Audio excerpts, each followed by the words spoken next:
Sanibonani wey'ngane zakwethu, ake nginibelele phinde futhi nginamukele kwi-channel ehamba phambili Radio Inkezo. Mina ngane zakwethu-ke ngiveze ngithuthi ungakhumalo bathi la sibona amagumede. Uma uthi mhlawumbe usemusha, ngizophinde ngicele nje sokuthi uyasubscribe, ungakhohlwa ukukhomenta nokuleka, kanjalo futhi nokushare kuyikhona okukhulu kunakho konke. Bese uyangilandela ku-Facebook Radio Inkezo ZA. Ngane zakwethu kusuka omkhulu umsindo ey'nkundleni zokuxhumana-ke, elaphana-ke ey'nkundleni zokuxhumana ngalawo mabhokisi okuthiwa afike ngobumnyama elokishini laseMpumalanga eThekwini. Kusho-ke ukuthini kuwe mhlawumbe ukufika kwala mabhokisi?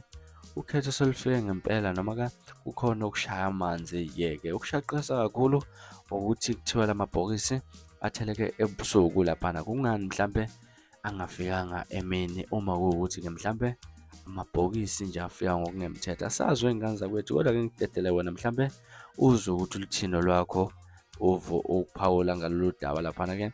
La mabhokisi afike laphana-ke eNgcokwini Primary School laphana-ke, afike ngey'khathi zasebusuku eThekwini elokishini laseMpumalanga. Kuthini mhlawumbe kwakho ukuphawula? Mhlampe asivele hlane comment section ungitshela ukuthi unalithini lwakho ngalolu daba. Mina ngila Sibonwe wey'ngane zakwethu, sengiphuma kanjena-ke, kodwa sengicela ukuthi ningilandele ku-Facebook Radio Inkezo. Niziphathe kahle, siphinde futhi hlane kwividiyo elandelayo ngesikhathi esilandelayo. Nibe nosuku olumnandi, ngithanda khona.